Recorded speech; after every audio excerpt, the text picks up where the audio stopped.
Hi guys, welcome to the Terry Pratchett's Hogfather. Shall we slay them? Ho, ho, ho. Yes. Yes. Yes, so thank you very much for joining us as early this Saturday, 2 weeks to Christmas. Woohoo! So, obviously a busy day for me and a busy night, so I'll need to be finished sharp at 10-ish. I think sharp at 10-ish, but you know. So I'm going Jim will to. hopefully join us later, but he's been caught up at work, so just Yes, myself and we're. Wen and the guys in the chat, Archer, Darren, and Grand Moff. Thank you for joining us. Yes, thank you everybody for joining us. Yes, So- I like what Darren's put in all capital letters, I might add. Hold on. Good evening. I shall see you in the future. Hopefully not the near future. Not early future. I may add a long distance. Yes. Although judging the way I feel this week, I may be seeing him a little bit more, a little bit sooner. See, I must admit, this couple of days it's been a case of sneezing and coughing, and it's been a case of, I think it's just been because of chilly, so it was. So I think it's just a wee bit of a chill I got. So I must admit, but I don't think I've been feeling as bad for as long as you have. Honestly, I'm going for a record. Yeah, I'm going for a record. Yep, really am. Colin, you're right. The auditors probably did catch Jim. Yes. So, yes, we brought the death of rats as well. Yeah. Squeak. It's more like squeak. I can go through this all day today, you know, or all night. Oh my God. Time, because we have a fantastic Terry Pratchett. Oh my God, so wonderful. Yeah. Terry Pratchett obviously needs more than a couple hours, but unfortunately, we've got less time to talk about it than the actual program was. Program almost 3 years. That's sort of 3 years. Shut up! 3 hours long. And Yeah. we've got 2 hours to get the Bring Squeaker, the Grim Squeaker. Hey, Hi, Mr. Brown. Thank you for joining us. So, when did you first see Terry's Hogfather? It probably wasn't long after I came over here and after we got married, because when did they do the film, the sort of mini-series adaptation of it? Do you remember what year? 2006. So I think that's pretty much when I saw it, when I was over here in 2008. So that would have been the first year I saw it. Well, I did see it when it first came out as well. So I think I saw it the very first adaptation of it.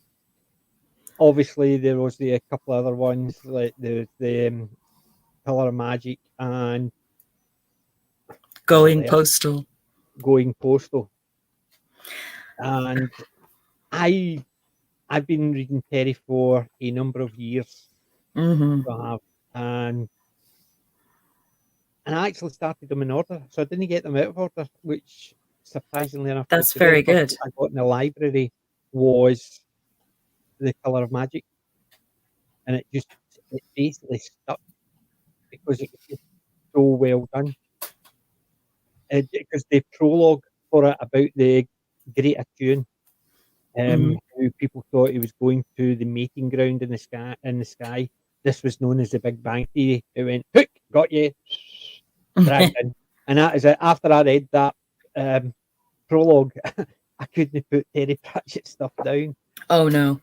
Yeah. Once you read Terry, I mean, you hey, there he is. You made it. Well done. That's a record, man. Sorry, I'm late. No problem. We thought the auditors had got you.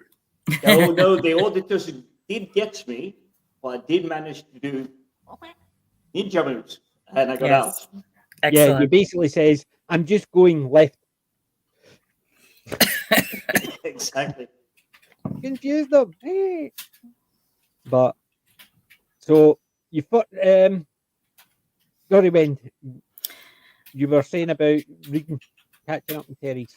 Yeah, the first time Darren obviously had almost all of Terry's books up to the time that I first came over, and when I first jumped in, I didn't jump in order. I jumped in with Mort because he said, "I know you will love the character of Death," and I do.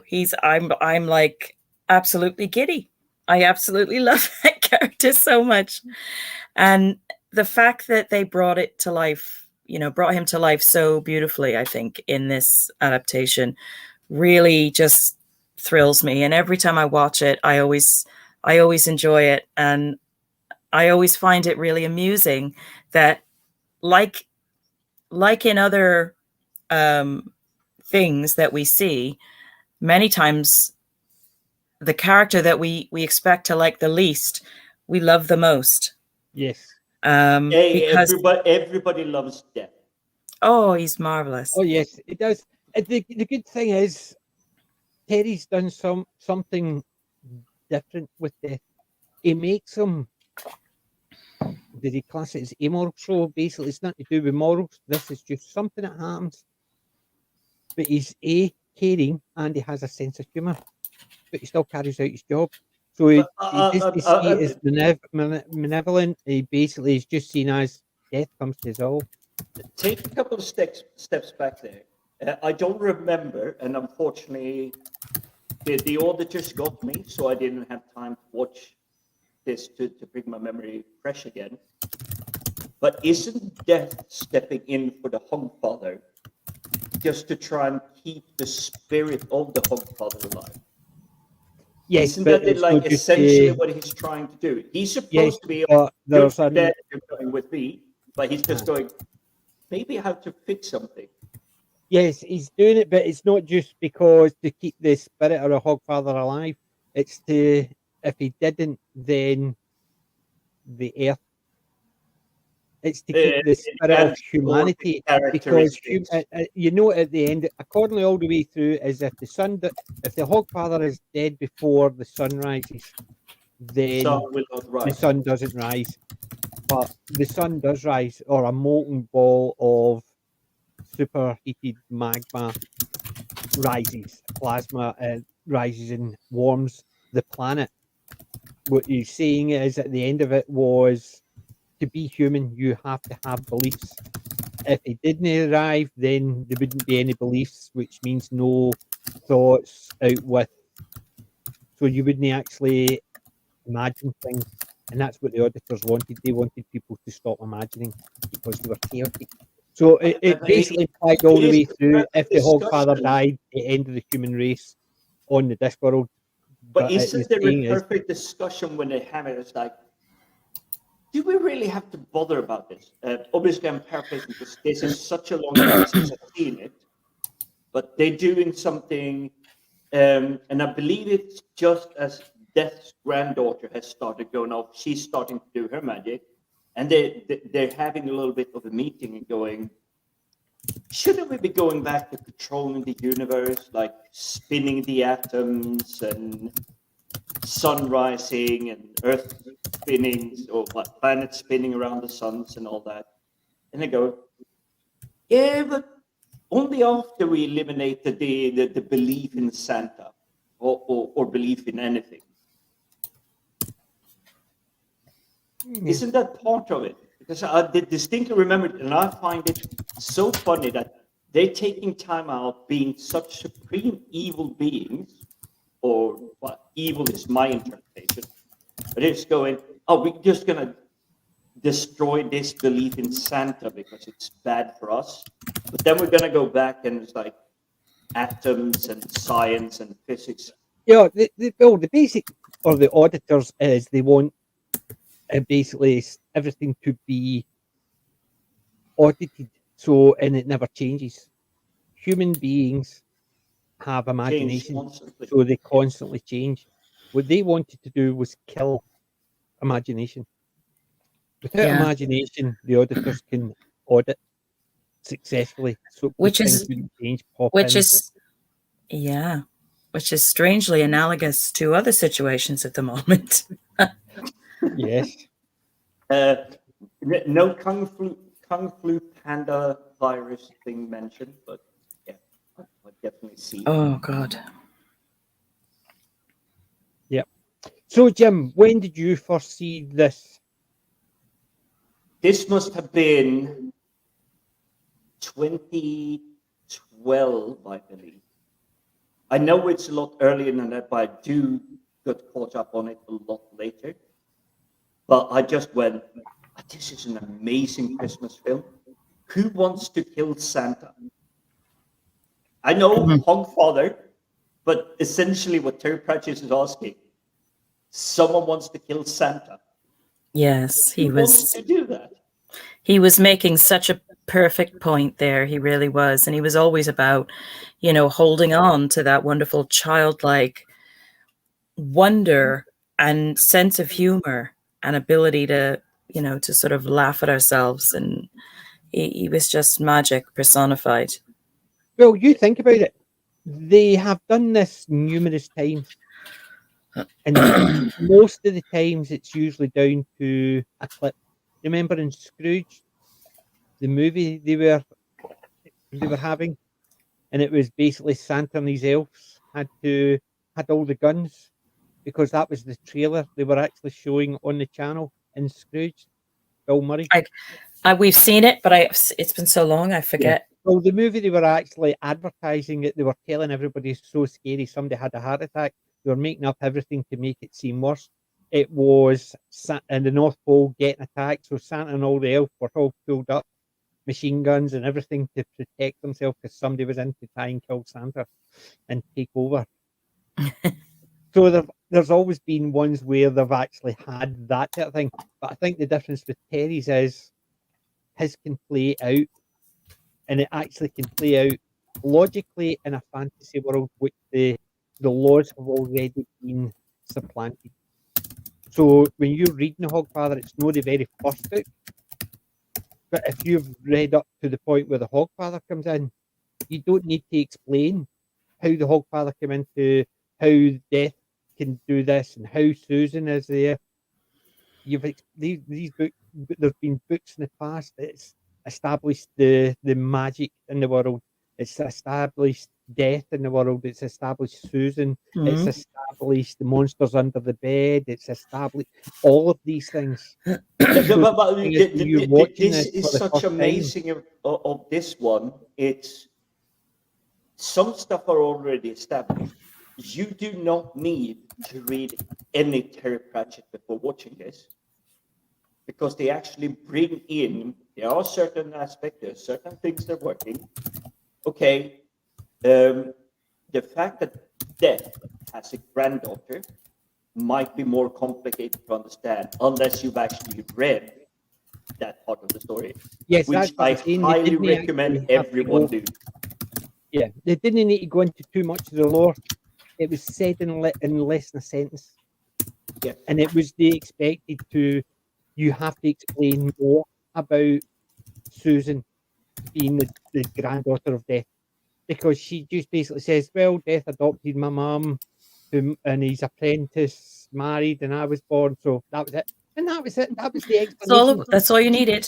Exactly. That's what I'm saying. Even somebody who'd never read, they weren't actually pandering. They were basically not going, right, here's your backstory, explain it all, or have a 10-minute montage of showing how you grew up sitting in Death's knee and your mum. I'll push it harder.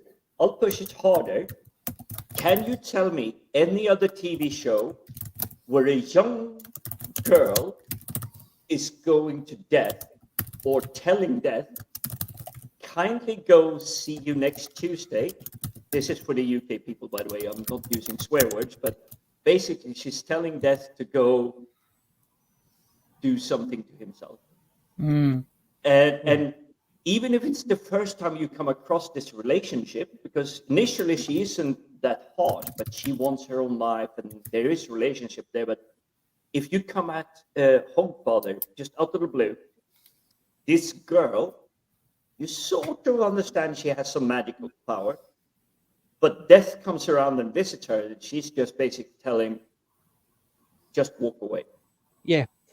What I'm saying is I like it is there is a lot of history how that got to that point. But the good thing is they didn't need to specify how. There was only a sentence. That was it. And they didn't go on about it and keep harking back to it. It was just a case of, this is a sentence about Susan. That is it. You want to know more? Plenty of books out there. Go and find out yourself. That's what I'm saying is they didn't need to happen. It was just a case of, this is what's happening. Oh, here, why it's happening. But that's it. The rest of it is unimportant. It's just about it now. So if somebody says, how can she be Death's grandfather? Well, they give a sentence, and that is it. It's forgotten after that. If you missed it, it's not our fault. And that's what I liked. It wasn't a case of they go a montage going back, showing the mum, Mort, her, Susan being born and sitting in Granddad's knee as she was growing up. It Well, just basically says, I thought it was it was well put together, so that the bits that they included in the visual telling of it in the miniseries I thought was just perfectly done, perfectly put together.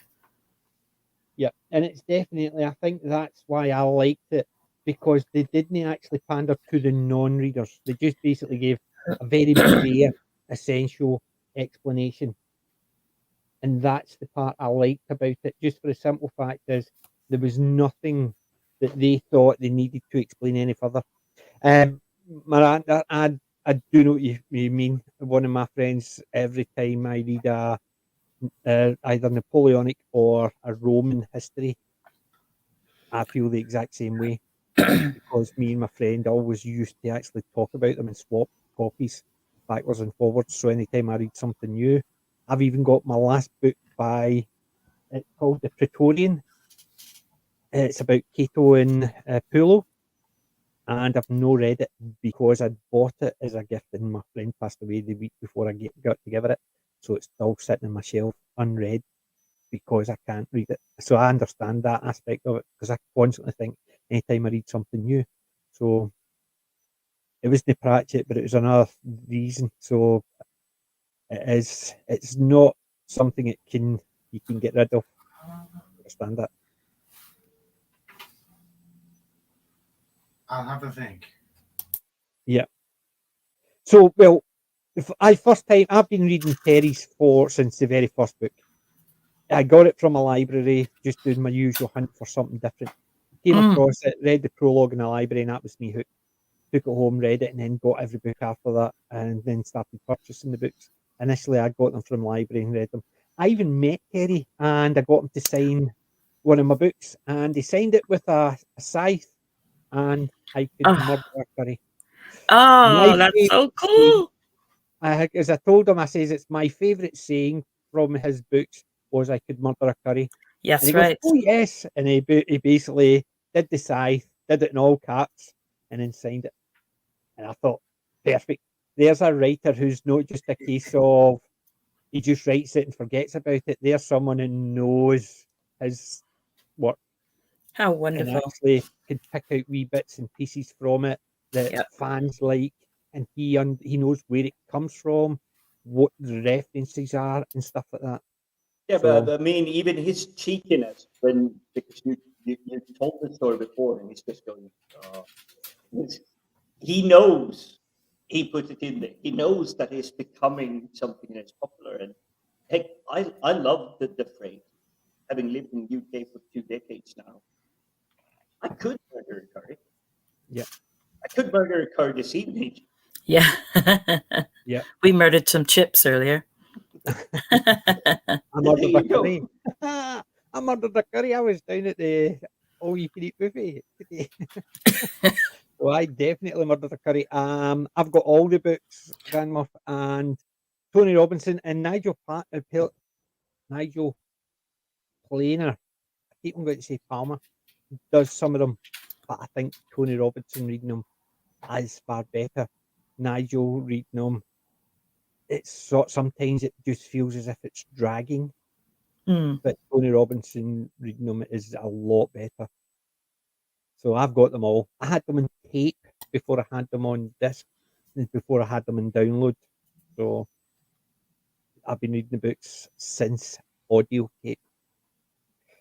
So If I've got the I'm physical copy, I've got the sadly audio tape honest, the somewhere. last time I recall really digging into a Pratchett book was the Wee Freeman, early 2000s sometime.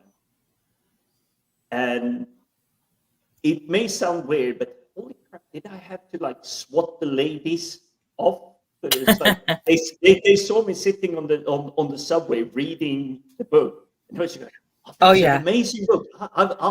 I really love it. Terry Pratchett's amazing." Oh look, a keeper, get him. No, it's like, go away. I haven't read the book yet. I don't know what's happening. I got Don't give mine. me spoilers. No, see, But I did that. I used to get the subway to work, and it was a case of I'd be reading, and there was a girl on the subway every day, never spoke a word to her, but every day we would just go in and just go, and it was to show what Terry we were reading. Because Oh, that's lovely. it's the same idea. We've been sitting reading and putting them away, and the two of us went, "Oh, Terry Pratchett never spoke a word."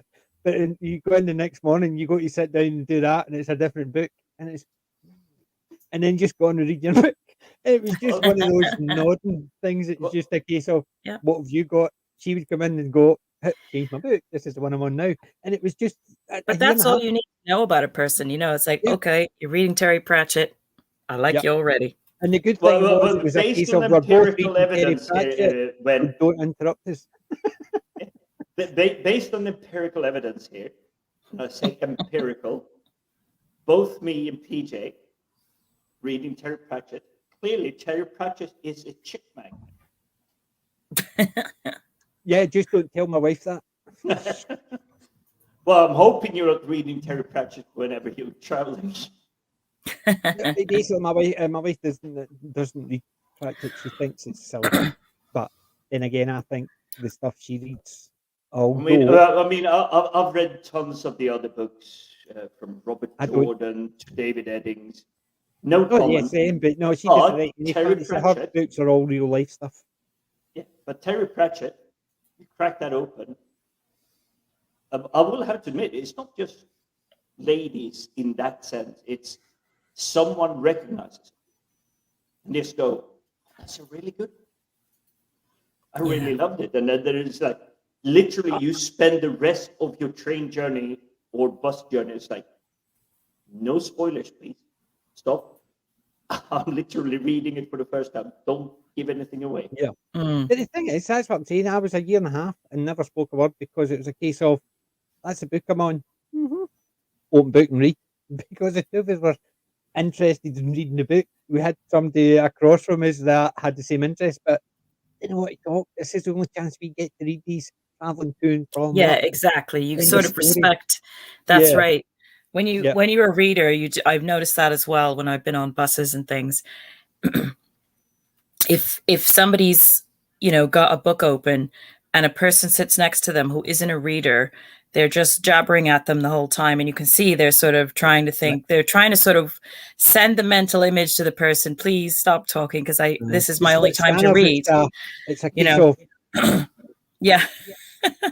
I mean, I feel more guilty checking someone out on public transportation because of the book they're reading. Because I'm like going, okay, it may look like I'm checking out you, but I'm actually going, it's like, what's that book you're reading? Yes, yeah. It's always fascinating to see what people are reading. It's when I pick up what book they're reading. Sometimes it's a case of, oh, I've read that, or never seen. I recognise the author, but I've never seen that one. Albert, the grumpy old guy, Albert, played by David Jason, who has played 2 characters in the Discworld series. 2 different characters, but both of them were wizards. No, yeah. But I mean, there's so many connections if you Well, he really played- want to step out of it. So you have the toenail clipping wizard. That's Lethal Weapon 2. He's playing the really bad South African guy. But you have the black eye, white eye. I may misremember this. Timothy, Mr. Tea Time. TA Mr. Tommy. Tiny. Tia Timey. Yeah. He's been in tons of stuff. You just Yes. don't recognize him because in this one he really looks not so familiar to the roles he usually Yeah. plays, and he has his certain Mark cadence Warren. in the voice. Yeah. Oh, he was Mark Warren. superb. He was He was. properly terrifying in this. He really was. I mean, he's a really talented. See, I think the fact is they had him a wee bit. I remember in the book he was more creepy, more is it Malevolent. That's the word. That's the word there. Malevolent. But in here, Malevolent. it's a case of, oh, hello, stab. It just didn't come across because he came across as the psychopath that people would try and get away to the point where they would do themselves more damage. It's just the fact that, oh, really? Okay, you're finished with bang, stab. And it just seemed, I think the book, which is always the case, it could put more into Yeah. it, to show 'em the how creepy he was and how he just turned up, and that's what freaked people out. So people would try and get away with it from him, and to the point where they would almost kill themselves. So it wasn't just him killing them. There was times when he did Yeah. kill them, but it seems as if he didn't move, and there's a dead body lying there, not the stab. That was it. And a head several feet away from its body. Yep. So most people will be aware. So what's the two wizards that David Jason played? I know one of them. Uh huh. Do you want me to say? Mhm. Rincewind. Right. So what was the other wizard he played?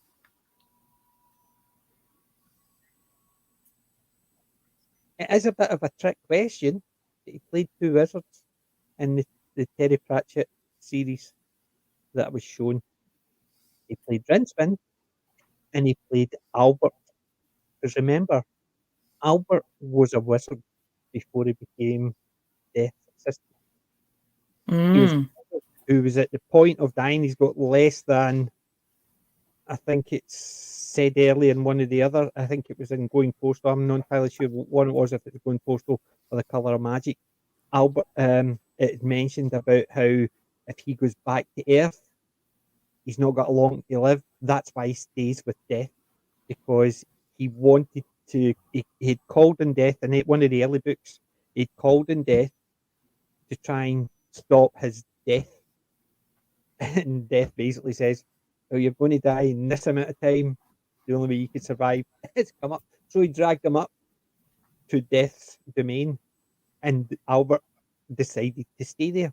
So Albert is a wizard. Yes, Colin mentioned that in the chat, I see as well. Yeah.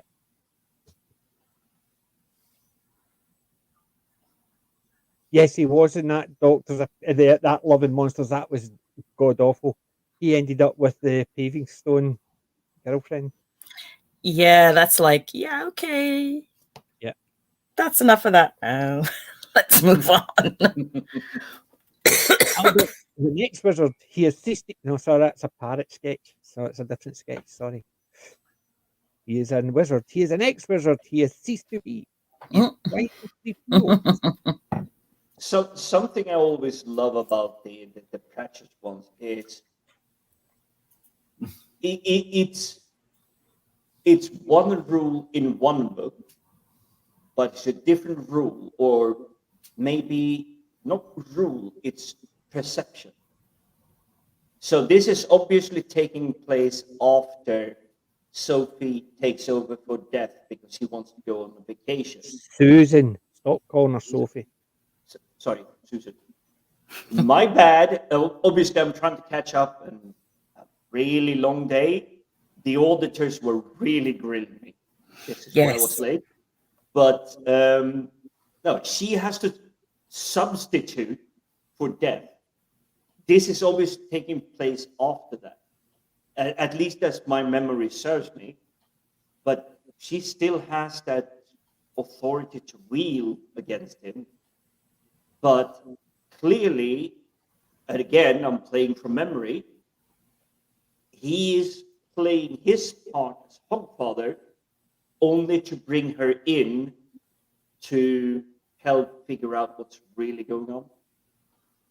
Yes, So in one, because he can't go to the Tooth Fairy cat, so he had to manipulate Susan to do it. Exactly, which I think it plays it so wonderfully. And is if you read or followed along, at least as much as I have, and I have not read all of them, it's such a wonderful balance. It's like one time it's one that is up, the second time, and it can literally be within the same chapter, 2 pages. One is in charge. You turn the page, the other is in charge. Yeah. I think The good thing is about Terry stuff is there was a pardon me, there was a couple of things he changed from books to books by, I think it was his early books. He had wasn't it Mustrum Red Cully, who was it? Wendell Poons was the Arch Chancellor and he died. And then in a later book he had Wendell Poons again. And I think it was a case of his first or second book, obviously didn't he think he was going to have 7, 8, 9 books. And he's obviously brought that character name in. And I think it's just been one of those things that he's forgotten because it was only a character that was there to die in one of the early books. So I think it's just been a trip up. But you just kept it after that. So you had your Wendell Poons mentioned a few books, but if you look at the early books, he dies. It's that type of thing. But he basically doesn't actually go back and go, oh, it's the same character. He just basically goes, it's a book. I like the name, so I brought it back out. And he said that in interviews when people have said to him about that. It's not a case of suddenly, oh, well, it's so and so's, it's his son. It's his son. So his son's got the same name. No, he just says, I made a mistake and it was a name I liked and I forgot to use it because it's such a small thing. And he said it in interviews. And to me, that is great because he doesn't actually say, you have to believe this is true. It's a case of, no, it's a book series. I had so many characters. That was a name I liked, so I brought it back. I'll give a different angle to it. And I may be absolutely wrong and the only one to think this, but Terry Pratchett never needed an excuse to tell a story. Yeah. He told so many he could, and he really could take fantastic stories. See, I the way could my not dad care put it about was, inconsistencies. he could take any story and turn it on its head. You look at moving pictures where you had the librarian picked up by a giant woman and swinging on a rope, and the librarian is screaming. So you've got a giant woman holding an orangutan in her hands as she climbs a building. Where does that movie reference come from? And you're sitting there thinking he's taken that and twisted it right in his head. But because the librarian is a character, a well-known character throughout his books, it's so believable. There is suddenly you've got the fairy with the gorilla, but it's an orangutan and it's the other way around. It's getting lifted. Terry could always do that. And Archer, yes, the Arch Chancellor was named, and he was a Weatherwax from Weird Sisters, or Witches Abroad. It was the third one. I can't remember what the third book. I think it was Weird Sisters, and that's when it was because he met Granny Weatherwax. Then it basically they named him as Mushroom Red Cully after that. So yes, he was basically just the Arch Chancellor, and he was not really given a name. But I think it was the third book. It was mentioned who he was. He was related to the Weatherwax. So it was. Yeah, It's but hard to remember. I cannot confess to having read the books in order or anything. It's literally have. been picking it up. It's like, I know this author. I know that I'm going to literally be sitting there bent over laughing. I'll make a fool out of myself on public transport or whatever, but I'll read it. I'll just so thoroughly enjoy just reading the books. Yeah. See, the thing is, that's what I was going to actually mention, but Grandmoff actually mentioned the characters, some of the sub characters that you had the Patrician and Nobby. Nobby Ian, if I remember correctly, doesn't he has like fake teeth on, so he has to really He's got the massive big, teeth, overbite. the big massive teeth, and he's Yeah. basically, because even the fact that Death, when he's sitting in his knee, he says, "Have you been a good dwarf Boy, person, character. personage?" And it was the fact is because Nobby Nobbs in the early books is a case of he has to have identification to show that he's human, not that he prove that he's in the guard. It's just to prove he's a human because nobody can work it out. I like that, but unfortunately, they had Corporal Visit. I love Visit. Visit is one of the best cops in the watch. However, because it was Nobby Nobbs, it should have been Carrot. Sorry, Yeah. Colon. It that's- should have been Sergeant Colon because Yeah. Colon and Nobbs are always together. I think if you had a big guy playing it, like is it Michael McShane? He played the friar in the Robin Hood one. What was it? It was the no, it wasn't the Mel Brooks one. This Kevin Costner one. Who are you talking about? If you're going Kevin Costner, you're guy. going a Prince of Thieves, but I'm thinking Men in Tights, which is the Mel Brooks, which Yes, has I the know guy Brooks one, from it's not that Princess one. Bride. No, because Gary it was the Elves. guy who played Mike McShane. I think he's a comedian. He's a big guy. So he is. To me, that would have been a better Nobby Nobbs. A big, tall guy, big, round guy next to wee Nobby Nobbs, who sort of he sort of looked it. I thought he actually quite well. Again, sadly, the auditors caught me, so I haven't had time to literally just rewatch it and get the imagery back. But I remember him being shorter than Death, taller than. Well, it's not the elf; it's the Death's servant. So he's like in between, and this is why Death, when he comes up and sits on his lap, and he's just going, "Young man, human." Death doesn't know what to describe him as. But that's what I'm saying. It's because they've taken the books, and it was a case of in the books because he's described as that. They didn't need to actually explain all that. They just had to have Death saying, "Well, young man, dwarf, person," and it's that type of thing. So he's gone through all the races, but he can't find one that fits him. So it's always Exactly. personage or person or that type of thing, and that's what I liked about this. There was an assassination attempt in UU Unit Library in the first City Watch books. Yes, but remember a lot of the assassination attempts in the university itself was usually done by other wizards trying to progress up the ranks.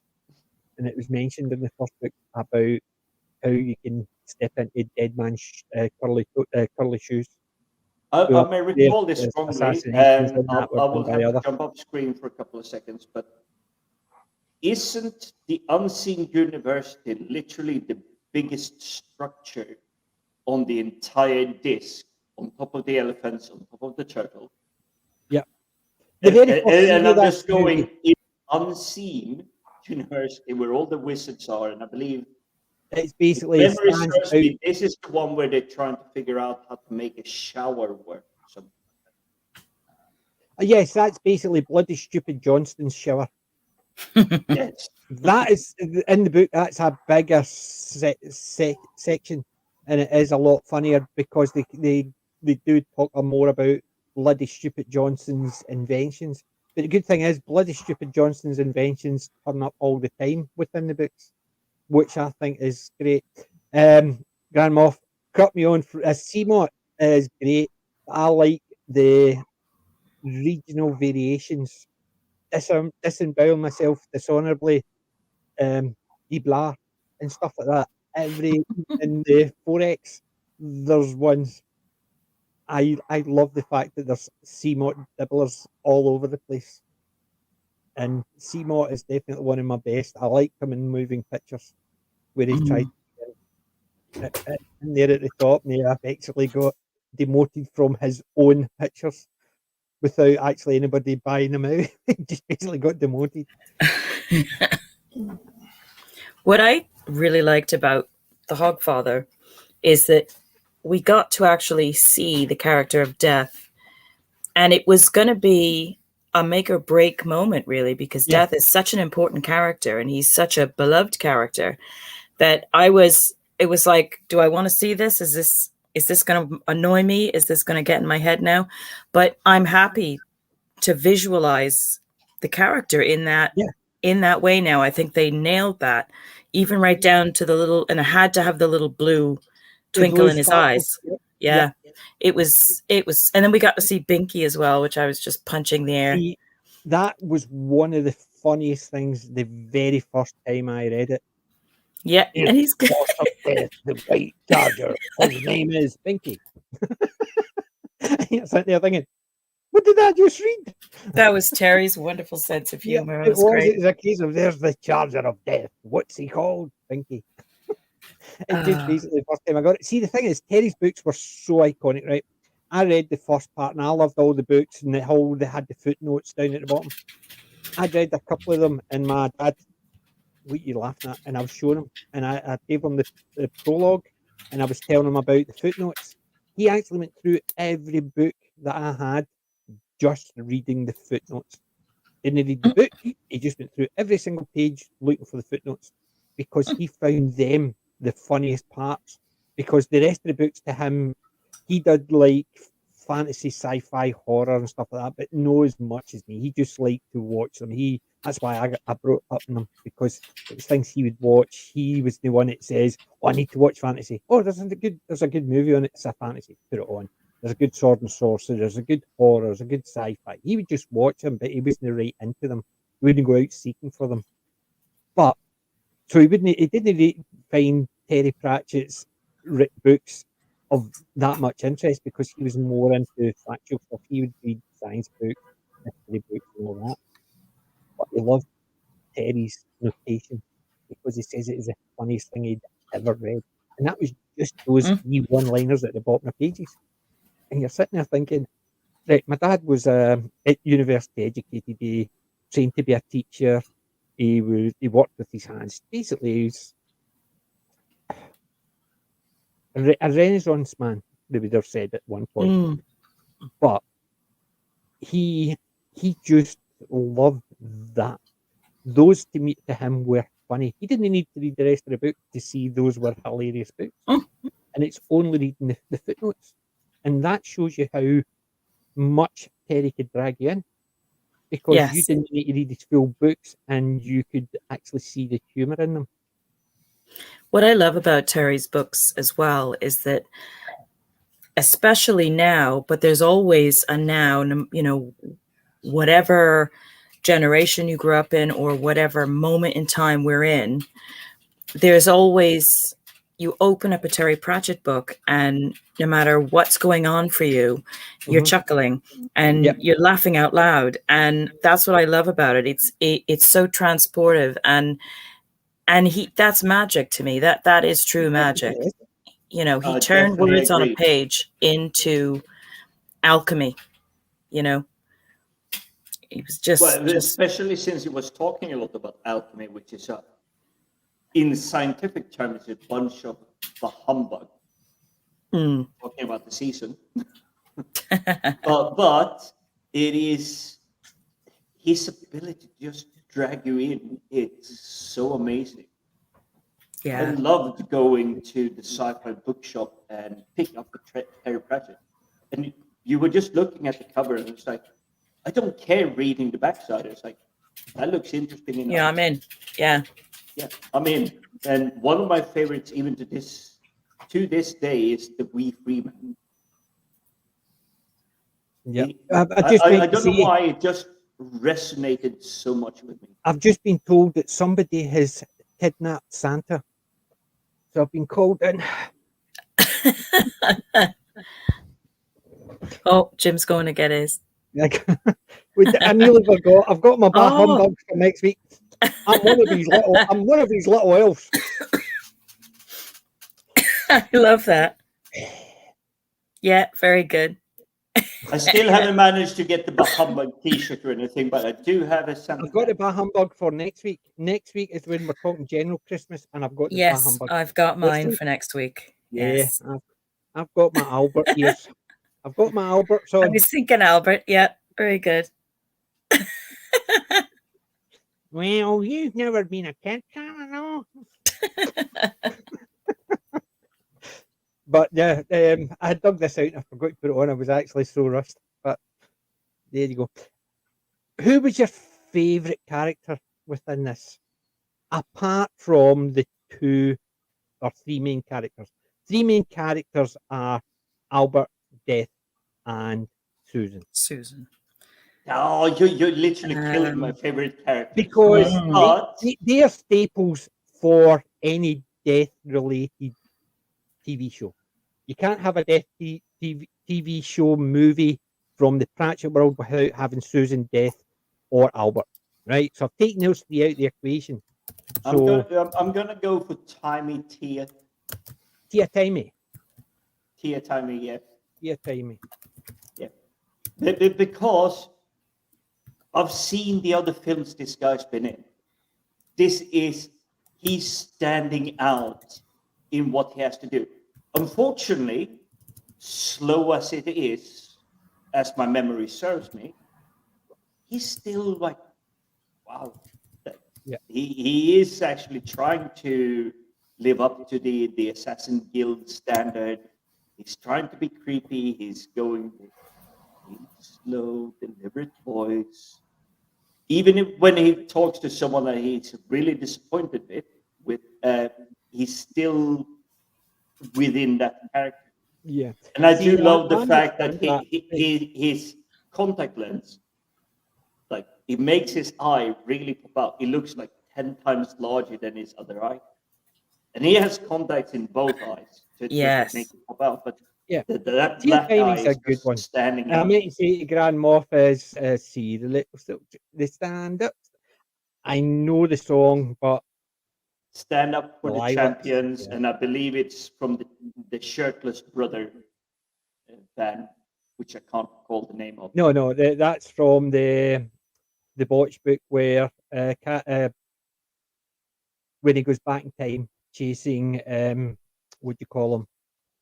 Oh, what was the crook, the one, hey, Mr. Nine. It basically, I can't even remember him. Now you see them all rise up. That's the lyric song from. Yes, that's the one. All right, so that Castor. It was Castor. That's what it was. That's the one. That's the one. That's where he goes back. Captain Vines goes back in time to become Sergeant Knott, who trained the young Vines, and Castor's trying to kill the young Vines and stuff like that. So I love the watch books. The watch books are definitely my favourites.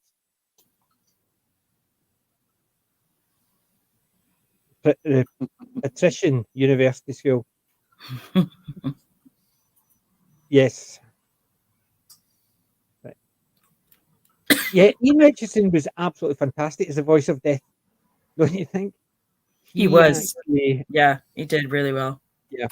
See, I think there was a few it stood out in this. Right. Obviously, Mark Warren as Tia Timey.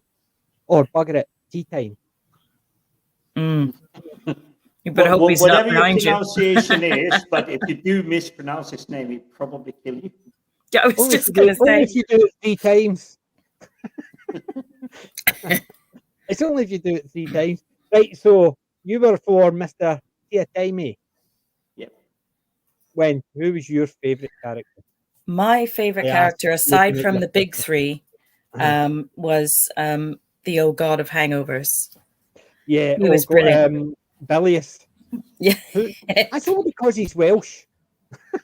That might have a little something to do with it, but I still love the character. Am I sensing a little bit of bias here? Maybe. He not only had a Welsh accent, he was played by a Welsh actor. Well, yeah, and that's why the accent was so good and so accurate. And that can I'm be a going to bit try and cringe. pronounce his name. Trying to It's Rodri Melier. RHODRI MEILIR. Rodri Melier. I think that's how it's pronounced, but no idea. Yeah. Darren said, I like that the Oh God of Hangovers was Welsh. Yeah, I know. That was great. Where is that? It's one of the most recent ones. Yeah, I'm still getting there. But the Christopher Lee's version of Death was good. It was very iconic, but I think that it was taken well by had a naturally deep. Yeah, he had a very voice naturally on his own. one of those voices. I think Ian Richardson actually played it quite well. Right. See if I'm catching But I still love the idea. Now, I haven't read all of it, but this is, for me, as much as I know about Terry Pratchett's universe, is technically, the second time that Death is taking vacation from doing Yeah, his well, soul normal music job. doesn't really count, does it? Fair enough, but I mean, Death goes on a vacation. That is definitely down Pratchett kind of comedy level of thinking. Yeah. This is so And making me want to get the back. one with Castor, so it was. This is really making me want to get back into the book that I was reading. One of the Pratchett books I've been reading, and it's been months and months because it's just been so much going on. But it's really, really making me want to get back into it. Sorry, what one was that? I missed it. Night Watch. Oh God, Night Watch is just superb. It's brilliant. I go over the Watch ones more than I do any of the other ones. Yeah, I love the Watch. Ones are all my favourites. Yeah, I even love Cheeky Little Bottom and stuff like that. The characters are so well done. Yep. And just the way they act. You've got Detritus standing next to Cheeky Little Bottom in a place where a dwarf going in would get killed by the trolls, but the trolls are being nice to him because Detritus is standing next to him because another Gottler. Yeah, I mean, and you've got Blue John, the Gottler, who basically makes Detritus look small. And basically, he's the same idea. They're standing there. So a troll in the middle of surrounded by three dwarfs, defend them against other dwarfs because he's a copper first. It's just the way they showed Terry Pratchett actually took the division in society and showed that you might have divisions, but there's people who've got a different subset of that division. So yes, you might have a lot of racist over there saying, you're white, you should be with us, or you're black, you should be with us. And they're saying, he's a cop, same as me. That's right. Don't care about anything else and things like that. And I think Terry can do it so well with humour. He can actually show that how ridiculous it is because there's dwarfs and trolls, and the dwarfs and the trolls are standing back to back, defending each other against dwarfs and trolls because they're trying to kill them because that's a troll and that's a dwarf. No other reason, not to do with being a cop. It's just that troll, we need to kill it, that's a dwarf, we need to kill it. But they're standing back to back against their own kind for their own kind because it's a cop. It doesn't matter anything else.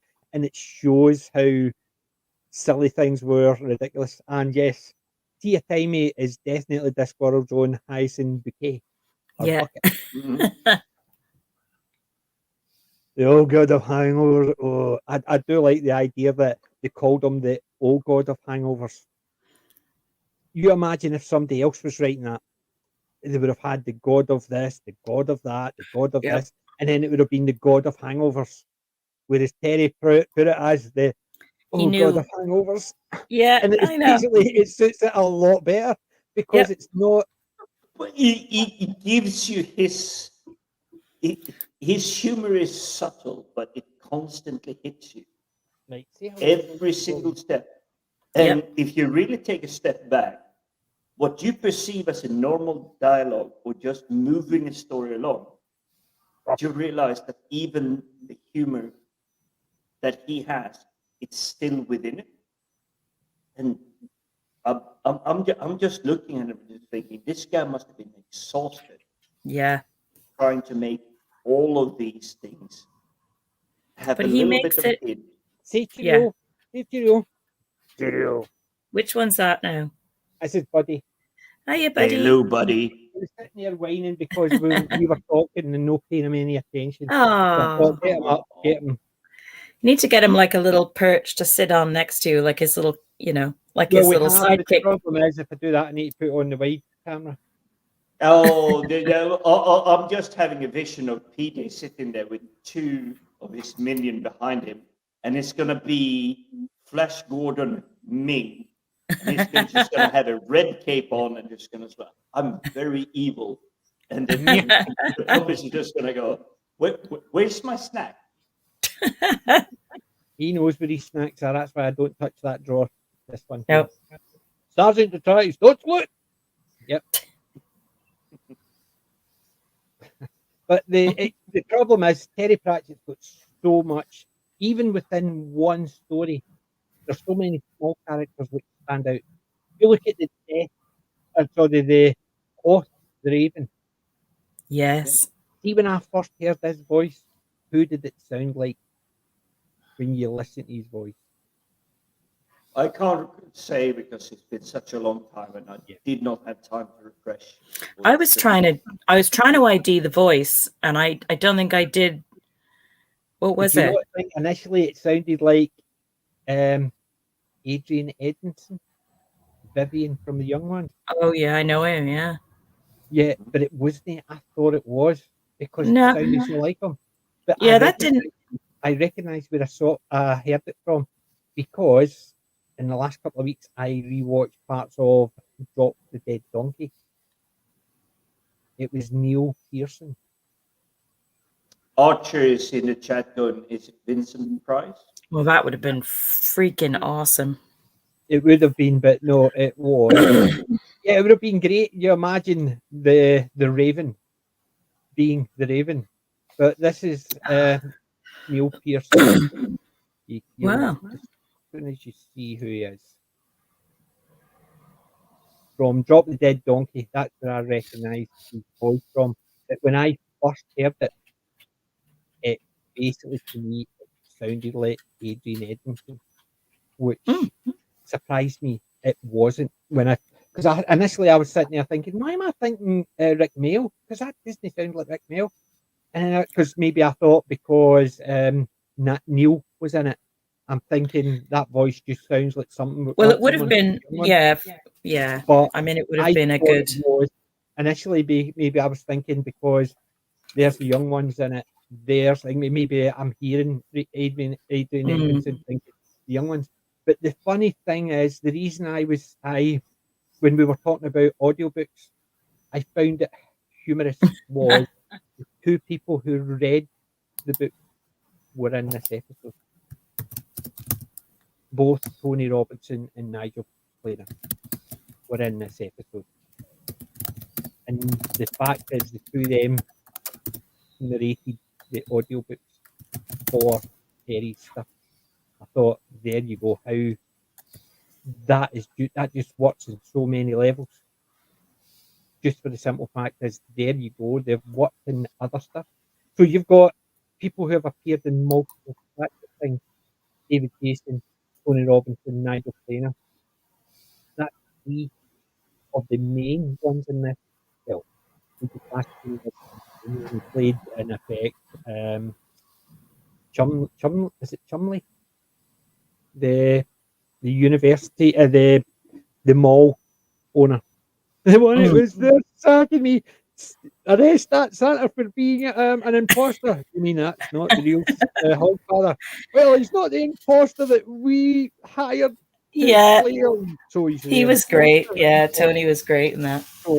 So he was in it, but he did a lot of the narration for the audio, and so did Nigel. And it's just the fact that the two of them were in this, but they didn't have scenes together. It would have been nicer if they had a wee scene together somewhere, even if it was a case of he just so happened to be one of the wizards because he'd been so hard up. He may have been one of the wizards doing things like the fake snow, using his magic just to actually earn a wee bit of coin because he was so hard up. And then later on, you see him as part of the robbery. I think it would have been nice just to have the two of them in the scene together, just because the two of them did the same thing. But that's me just being a wee bit picky. And you know me, I'm not. Yeah, he was also he played no, was it Mongo the Contradictory? Or it was Blag. No, Blag. Oh, I think he played Blag in Chelmsford 1, 2, 3. Because I got the two names wrong when I was actually talking about it in Chelmsford 1, 2, 3. I realised that Neil Pearson and the guy played. Because you had Mongo, Blag, and the other one. I can't remember the other one. But Neil Pearson played one of Bad Box's henchmen. So he did. Right, guys, could you use BAM for 2 seconds? I just need to check something. Captain Spock, drop the dead donkey. That was great. Have we seen that? Have we seen that, babe? Drop the dead donkey? I have, yeah. Darren's seen it, but I don't think I've seen it yet. No, it's on BritBox. Okay, we're going to be watching that, checking that out. Yes, it is great. I haven't seen that yet. Awesome. Take care, Grand Moff. I hope you have a lovely evening. Thanks for joining us. And Captain Spock, I do love that Vincent Half Price. I'm going to remember that. That's definitely good. David Warner as Dr. Crucis. Yeah, he was superb. There were so many brilliant actors in this. Banter. Yes. I'm not so good at banter. You need to come on the stream, Captain Spock. Keep us going.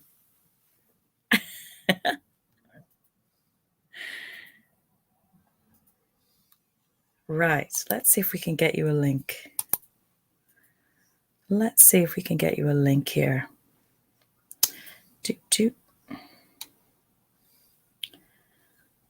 There was so many great characters, or shall we say, not even characters, just actors in this. And if you really do like 6 degrees of bacon, which is whoever knew Kevin Bacon or have acted with him, you'll find this show is just littered with him completely.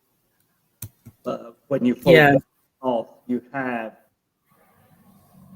if I remember correctly, the head wizard, isn't he the guy from Lethal Weapon 2 that is the bad guy in this? Oh, I can't remember Lethal Weapon 2. So Lethal Weapon 2 is the South Africans guys that are hunting for... Oh, man. If I've seen... Gold. Yeah. If I've seen that, it's got to be like bazillion years ago. I remember the first one, bits of the first one. Yeah. Was the first one where the one guy's he sat on the toilet and it's like rigged to explode? Yeah. And Riggs basically just pulls him off. Pulls him off straight into bathtub. Yeah. Yeah. But even that, I would say that's almost Terry Pratchett level of thinking. It's Lethal you Weapon. have a suicidal guy. He wants to die because he has no reason to really live, but he keeps saving people constantly. For me, that's a very Terry Pratchett kind of thing. Mm. I'm just topping up my Andrew again. Sorry. I've got another visitor. He's decided that his brother's been seen on TV. Oh, so he's jealous now. He's jealous. There you go. Look, bench. There you're there. Look. Say hello. I can't see him. There you go. Oh, there he See him? is. I was delayed on mine. Oh. Oh, look at him. Oh, slime. Do you think I actually taste like pork or something? Yeah, I think he's hungry. Did you wash your face in pork scratchings or I something? did actually. I must have actually. It must be looking over all the curry I missed my mouth with. Look, here. Say hello. Don't. Say hello. Okay. That needs to be an icon. I'm sorry. Yeah. Maybe no. Okay. Wait, it's back up again. I don't know. You what that is, definitely though. need to. Yeah, you need 2 perches, one on either shoulder I know. for each of them. Right. Just lie there. You're pain in the butt. Anywho, where was I before so literally had to, my blood sugars were a wee bit low. I had to just double check. But they were fine. Just felt a Oh, wee that's bit. good. I'm glad that's okay. Yeah. Drop the Dead Donkey is fantastic. It is dated because it is filmed around for a week and there's news items of that week. They explain what the news items are when they're actually showing them on the DVD. So you get a rough idea, but it's still hilariously funny if you were aware of things that were happening at the time. So, Drop the Dumpty, fantastic.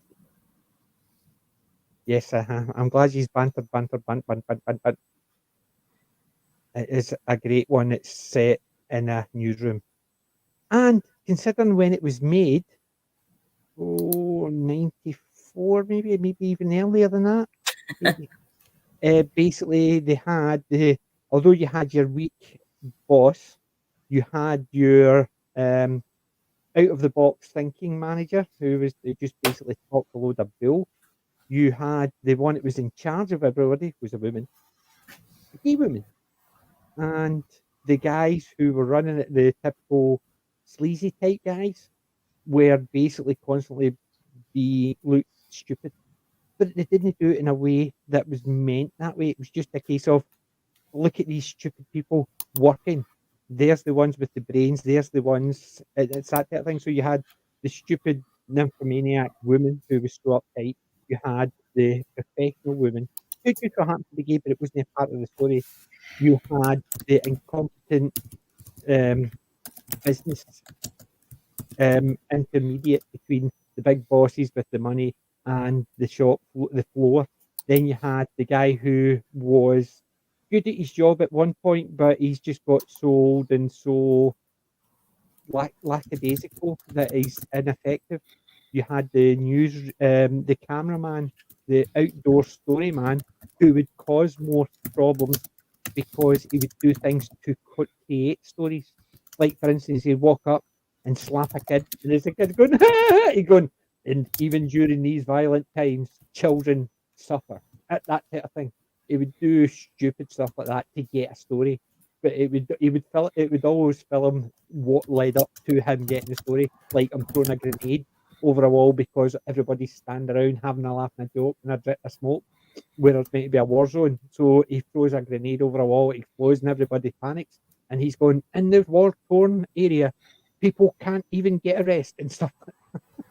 But it's Drop the Dead Donkey is fun, and because it's in a news area, it shows people, and it is quite progressive for when it was made, and it's not done in a way that denigrates anybody else. It's a part of the story, and which made it a fantastic story. So it could hold up today. So that's my wee rant about the Drop the Dead Donkey. Well, very good. Agreed, very good. But I would say it's probably sad for this time it was made and the fact that they're making it a reality show today. Yeah. But the thing is, even then, it was a reality because news, certain news readers and stuff like that were more interested in the story. So if there was a bomb, they wouldn't actually go, "Oh my God, there's been a bomb." They would go, "Yes, we'll get a good story out of this." It's so newsreaders even then were just as bad. They were more interested in getting ratings than the fact that 10, 15 people were killed. So they were quite happy to actually do it. And this is what they were showing you in a humorous way, but they were showing you this is the news and how it's made. It's just more prevalent today because more people are aware of it. But back then, people weren't aware of it, and that's why I think it worked very well.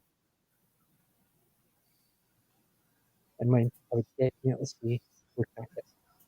But still, it's quite scary how a lot of what we watch, be it Star Trek or books we've read or comic books, they were just going, "Oh, this is going to be the future."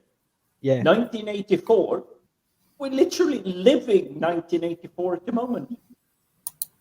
It was not supposed to be a manual for how to run society. Yeah. You look at a lot of the dystopian movies we've covered over the last few while, and every single one of them is actually a better place to live than where we are just now. Good thing is, my work have listened to both Boris and Nicola and went, "We're not closing. People aren't working from home," which I'm fine with. Mhm. Yeah, I mean, so it's just a case of I go on and do my work. Go into a restaurant, no wear a mask if they ask me. Get into a restaurant, stay at premises, so I'll wear one. But I don't have one ready because I live my life the way I need to live it. Somebody wants me when I'm in their property, that's different. That's them asking, not the government telling me. I'm not walking into someone's pre-mask ready to go because they might not bother one way or the other. So I'll just walk in. If they say you need to, then do I need something from the shop? Yes, so I'll put one on. If I don't, then I'll just say fine. I'll just walk back out. It's that type of thing. It's a case of you need to actually live your life the way you need to. So if you want to wear a mask, wear a mask. If you want other people to wear a mask and it's not your property they're coming into, nothing you can do. It's not yours. If you work in a shop and you want people to wear a mask, again, take them. Listen, if you want to shop in here, wear a mask. If they say no, then they make the choice. They don't want to shop there. You've asked them. You don't need to. But I'm okay with those sides because it's like going into a restaurant and they're saying that we don't use forks, so it's chopsticks. If I want to go in and say, I still want a fork, well, we've told you this is how we serve our food. So if I want to eat with a fork, then I would just turn around and say, thank you, I can't eat the chopstick. So I'll have to go somewhere else. I understand the fact that somebody's shop is their premises to dictate how they work. I'm okay with that. But it's when somebody tells me you must. Really? Don't need to. Believe it or Well, not, if they say you must, I'm going. When they say you must do this to be at our shop, I'm just going, "Oh, fine. You don't want my money? I'll save the money and spend it elsewhere." Because See, if anybody ever asked me for I'm by papers, no I would tell them means where a to go to. medical expert whatsoever. But apparently, the latest scare hasn't made a dent in the normal detection, whatever it is. They're just going, "Oh, we have a new name for it. You're going to have to stay home at Christmas." I'm just going, Well, see, the next time somebody says you need to do this for my safety, I'll say, fine, get your seat belts out your car and put a spike on your steering wheel. They'll say, how? I say, because that'll make sure you don't speed, which will be good for my safety. Because exactly. if you're speeding with a seatbelt on and you crash, you'll get a wee bit of injury. But there's a big bloody spike sitting there and you speed. Guess what's going to happen if you hit something? or slam on the brakes because you're driving too fast. I bet you there'll be less accidents when you've got a big spike. Stephen Fry mentioned that years ago, and I thought, perfect way to Very. describe it. So if somebody says to me, you need to do this for my safety, well, you need to do that for my safety. Let me see your car. Same principle. It's the exact same principle if somebody turns around and tells you you need to do something for their safety. So Yeah, you're telling me your jab doesn't work because I've not got a jab, so your jab doesn't work. But if I had the jab, then your jab would work. That's not how But jabs that- work. Exactly, that's what I'm saying. So that's what the people are turning around and saying. If you've got a That's jab, what's so my jab won't work. nonsensical. Yeah. And that shows you how it's nonsense because if your jab worked, did it matter if I was jabbed or not? Exactly. Exactly. I don't go, I had the flu jab last year and he didn't, so I can get the flu. Well, how does that work? So your jab doesn't save you from the flu. But So yet why did you people get the are, jab then? yeah. That's the way I would look at it. If somebody says you need to get the jab to save my life, then why did you get the jab then? If it doesn't save your life, yeah, but it save your life, but you can still give it to me. So how can it save my life? I don't to stop me getting it, but you're saying you can still get it. So how's it saving your life? So that's the arguments and the fact that they're actually turning around and there's certain countries actually now apartheiding people. They're basically locking people in camps. Oh, it's Sorry, horrific. they're concentrating them in camps It's so because of bizarre, but their faith. none of these news outlets, not a single one, despite we've had flu jabs for forever. Yeah, we have skipped away from None of them Hogfather. are accurately describing that, yes, get the flu jab, it will help to protect you a little bit better. It doesn't make you not a carrier to give it to someone else. But if you listen to the stories, is, oh, you didn't get the jab, therefore me that got the jab, you're gonna kill me. No, that's not how Well, jabs work. there's another one. Andrew Neil was going on about vax passports in his home. Did you see the fact that he actually says Oh to yeah, 5 million people in Britain and he's who telling haven't been United jabbed Kingdom should what to punish? do. So they're not in effect they're France. saying is it's your choice, but if you don't do it, you're getting punished. So then it's no choice then. Oh, hi, No, it's a no, no, choice. no, no, no, no. Here you have a Muppet living in southern France, literally as far as away you can get from United Kingdom as possible, and he's telling United Kingdom people, go screw yourself. Yeah, of course, And I'm yes, just basically, going, because really? guess what? These people with money think the money can save them. So if it's that prevalent, their money won't make any difference. Yeah, So, trust me, anyway, on the virus, money will not protect you we've only got whatsoever. about half an hour left. So shall we get back to Terry? Yes, we Yeah, thank can't go you. on let's have a- more Terry on that. But Yeah, yeah, because we've the got world is not enough crazy. time to actually talk Terry in general. So I suppose yes, we did skirt and we're Into other concentration. stuff, but Yeah. yeah, Terry's crazy world. I definitely live in that one if I could. But right, my favourite character out with the three that I'd mentioned was Banjo. I thought Yeah. even Marcus, I've seen him in a lot of different things. He's played the heavy, he's played the normal guy, he's played the sicko, but I think the innocent criminal, really, was he a criminal? He was just mom He was an said innocent. He was he was actually an just an innocent, but innocent. his brothers would Yeah. tell him what to do, and because Yeah. his brothers told him what to do, he didn't see it as being wrong. It's just a case of it.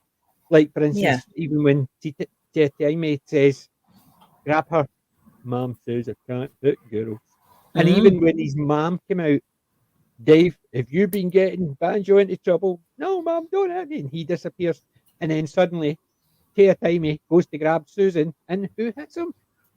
Banjo. He's not to hit girls. Mum says not to pull her hair. So he's just basically, yeah, he was a big lummox, but he Yeah. wasn't bad. He was just in a company with people who would abuse his naivety to get him to do things that they wanted him to do because he didn't see it as right or wrong. And I think he got a good ending with being made the Tooth Fairy.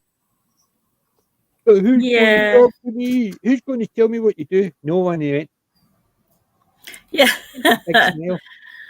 And he got his Can I grab puppy. my pin? Yay. Yeah, can I I grab might my be pin? wrong, but I don't think to date, and I have by no means read all Terry Pratchett books, he doesn't throw anyone away. Good character, bad character. He doesn't I think just Banjo's like actually ever chuck them popped away. back up. I don't think if Banjo's ever popped back up. Can't remember Banjo ever popping back up. No, but even so, what little he got, he wasn't throwaway Yeah, for what little he got. yes, but I'm saying is, yeah, Pratchett's got a habit of where he's used a character that even if it's been a throwaway character, he appears in other bits of literature throughout. Considering the number of books he wrote, he would use ones. So if you were in 4X, for some reason you would bump into another version of Rincewind. It would be his distant cousin, or you would bump into another version of this, or you would bump into this character because they just happen to be visiting. Because he brought a character back rather than making a new character. Because wait a minute, I've got a character who would fit perfectly in there, so we'll bring him back. Or they would make a sort of copy of him. So they wanted to do 4X, The Lost Continent. They made a Rincewind version, an Australian Rincewind version. It just so happened to be his cousin, but in effect, he was using one of his favourite characters, just changed them a wee bit for the story. But that's the problem is because there's never been in any books where the Tooth Fairy has popped up again. We don't see that, which is unfortunate. Because I think even the occasional wee glimpse of the Tooth Fairy, because in other ones you've seen glimpses of other things. So why not a wee glimpse of the Tooth Fairy again? It would have been nice to see, even if it wasn't Banjo, it might have been Violet. It is nice to see characters return for sure. Yeah. Even if they're just wee bit parts, because they were mentioned in that last book, which was really good.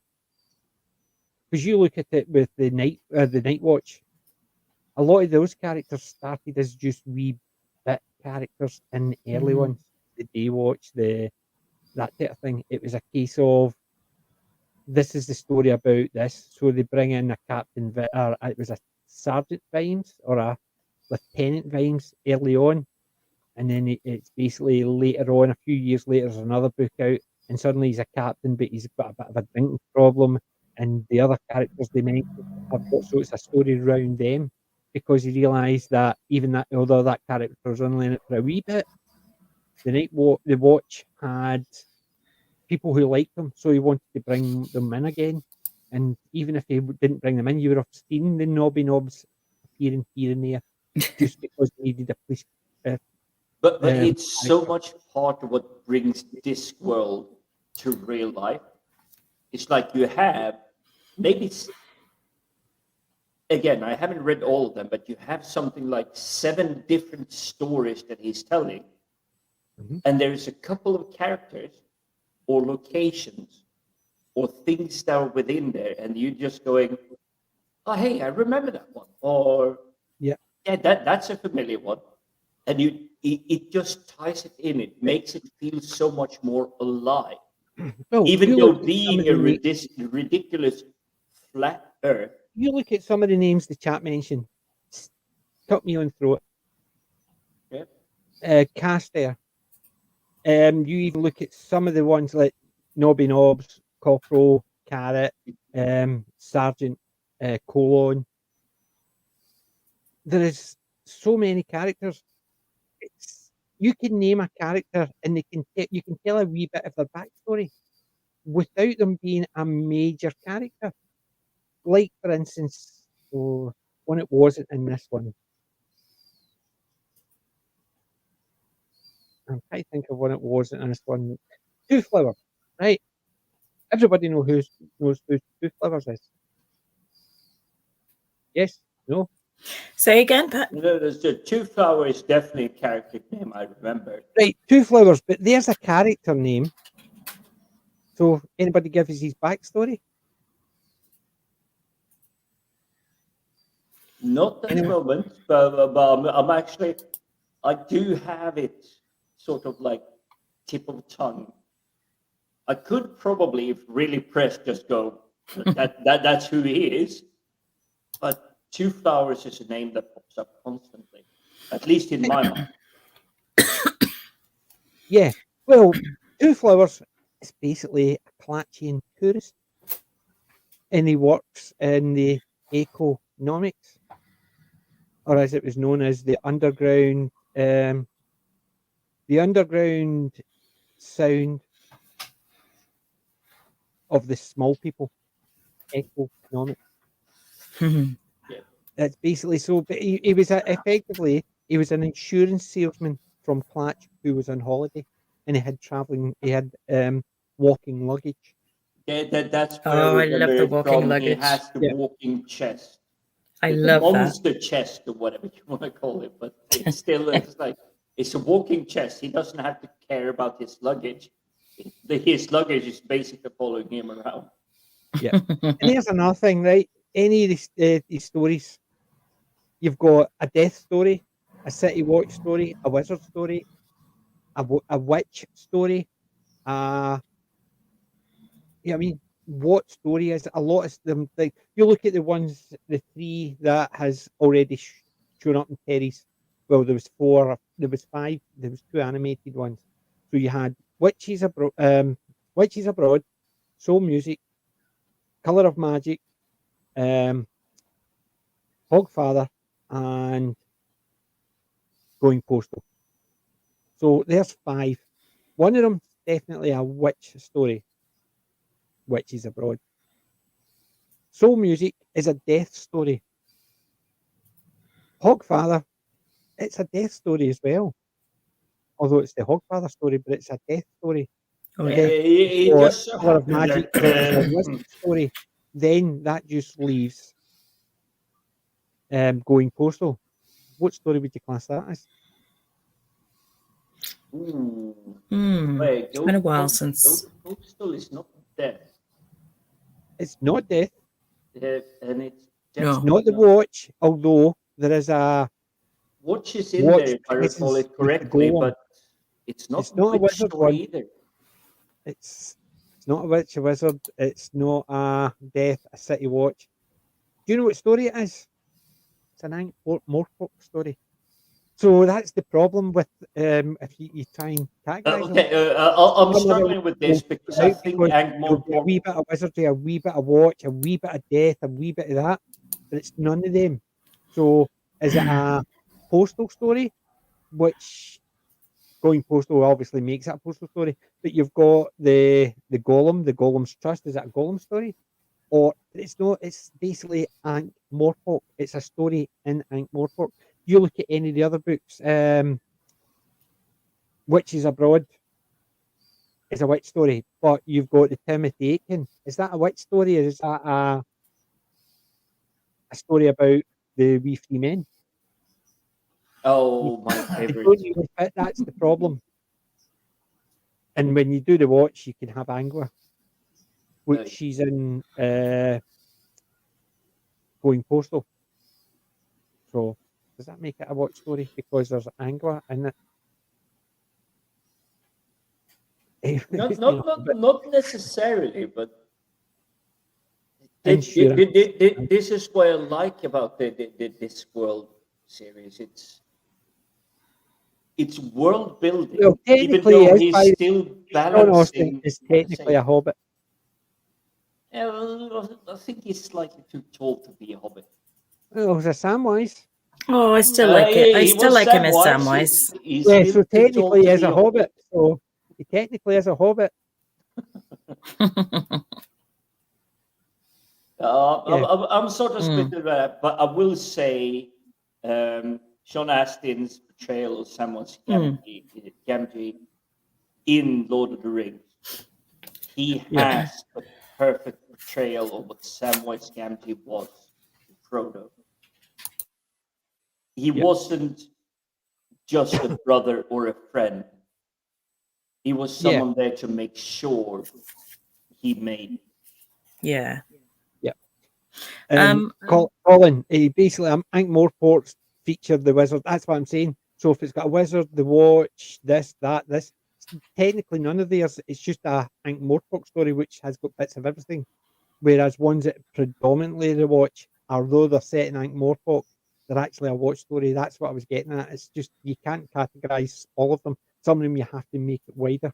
But it's the same idea. Like Moist on Litwick, although it's serialized, because there's the Going Postal and there was the Telegraph one. So that there was two. But is it Moist one Litwick considering it only had two stories? Or is it one's about the partition? It's the same idea. It's all to do with the Ink Morpork, although it is technically a Moist one Litwick one. But Timothy Aitken meeting up with the witches later on, but she doesn't. So is it all about the chop? Is it about Tiffany? Is it a Tiffany story? Is it a We Free Men? Just that's what I'm saying. Is you can put them in certain categories, but sometimes the categories just expand to the point where it makes it a bit more difficult. And I think Terry was good at that because if you want it to be a witch story, you've got enough witch stuff in there. If you want it to be a We Free Men story, there's plenty of We Free Men in there. The other stuff can go into insignificance based on that. That's what I'm getting at. Yes, we know the Lindeberg channel. I know the Lindeberg channel. I watch him for the tank stuff. Not as interested in some of the other stuff, but I do like his tanks stuff and his military stuff. So I know Lindeberg did some stuff that I wasn't as keen on, and it sort of strayed away from the military. And I can't even remember what it was. It was one of those ones that I just saw about a couple of minutes of it, and I not me. I just went back and watched these military stuff. But yes, I know the Lindeberg one. However, just because they've got the crossbow on it doesn't mean you would go to Lindeberg. That was a strong in the arms, like my new. You've got an ear on your forehead now. I think Albert got it back to front. There you go. Yeah, there you go. Is that better? Well, I think my choice of icons tonight or avatars tonight was actually pretty spot on because I am feeling a bit like death warmed up this evening. I seem to have the virus that will never go away. It's been with me now. I'm starting to lose track of the weeks. But as a result, oh my God, I'm going to have to love you and leave you, I think, and collapse because I think we've been going since about 6:30 this morning.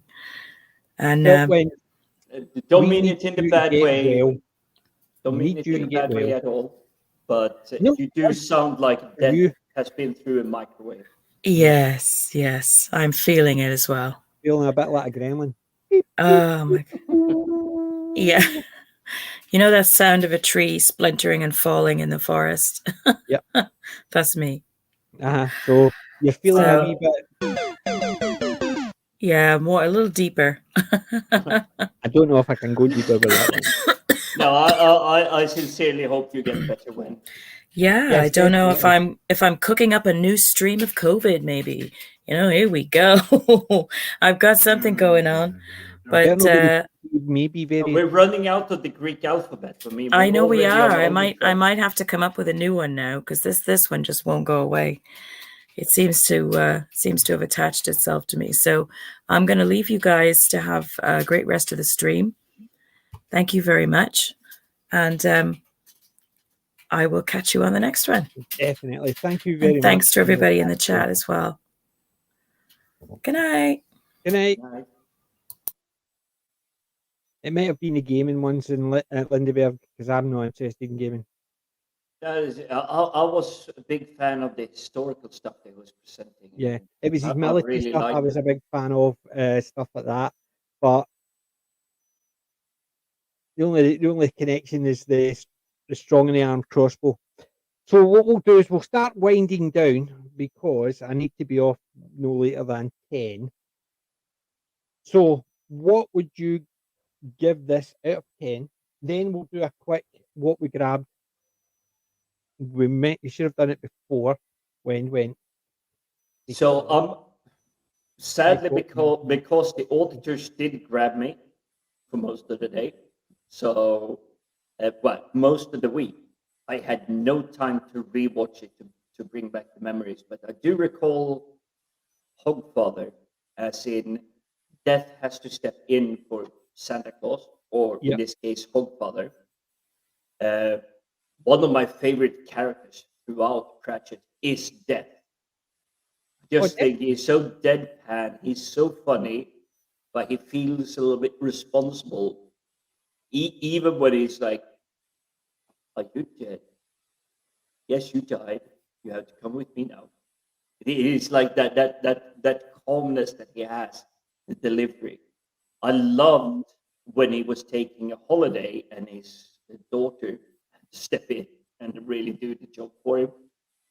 But overall, from recollection, I would definitely give Hogfather a 9.5. Is it the best I've ever seen? No.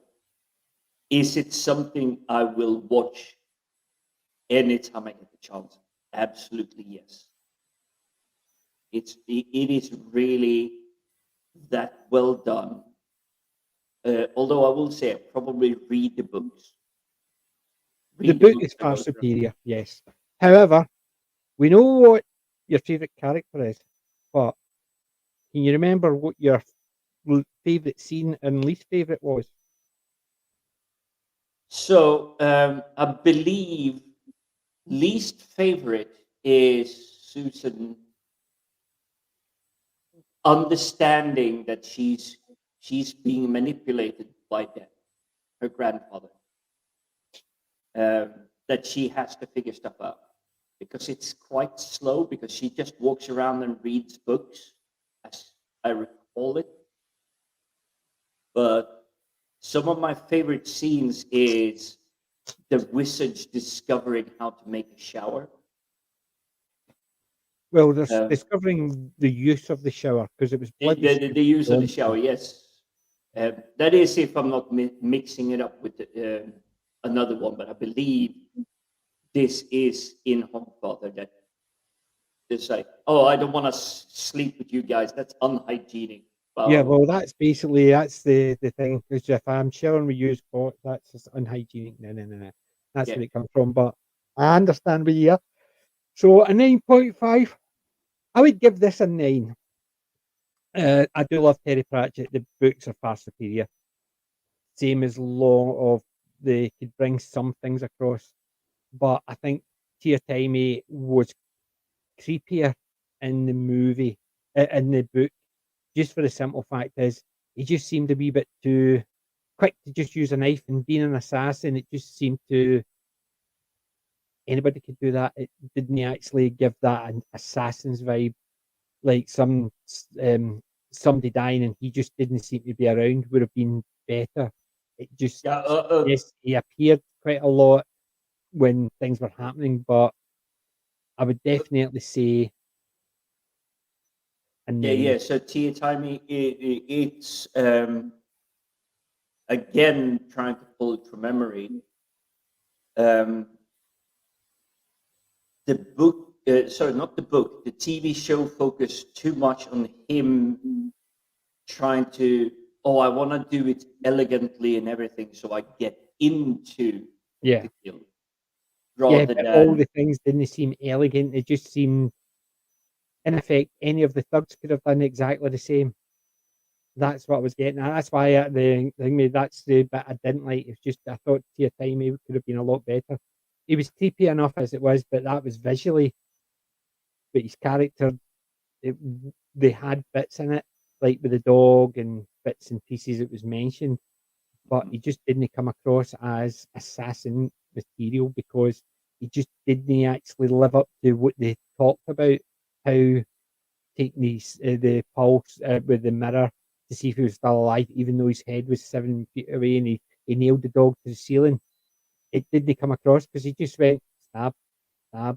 It, yeah, I mean, it didn't show him as a psycho, just basically stab, stab, stab, stab, stab, stab, stab, stab, stab, because the way he was talking about nailing the dog to the ceiling as if it was a wee bit overkill or even the fact that the overkill was his head's chopped off, but you're still testing for his thing because it's in the manual. So it was shown as a bit of a cycle, but in this one, he could have been just any hired killer. It didn't need to be an assassin to kill people the way he was. It just there was bits and pieces in with him. The book gets it far superior. However, seeing that, I did like even the wee one scene with the death of rats.